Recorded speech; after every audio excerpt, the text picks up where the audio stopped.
In today's video, I'm going to show you how you can check your battery health on your Mac. The first thing you need to do is to click on the Apple logo in the top left hand corner, and you want to click on System Settings. Once the System app opens up, you want to click on General on the sidebar, and then you want to click on About at the very top. Once you're in the About section, you want to scroll all the way down, and here you want to click on System Report. This is going to open the System Information app. Now, there are multiple ways of accessing the System Information app.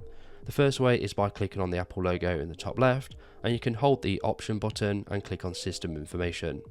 Alternatively, you can search for it by clicking on Command Spacebar and searching for the application here.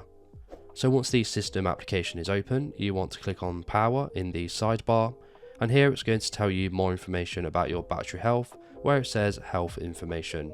As you can see, mine is currently at a maximum capacity of 100%, with the condition being normal. And it also tells you your battery cycle count here, which is 43. So if this video is helpful, please leave a like and don't forget to subscribe.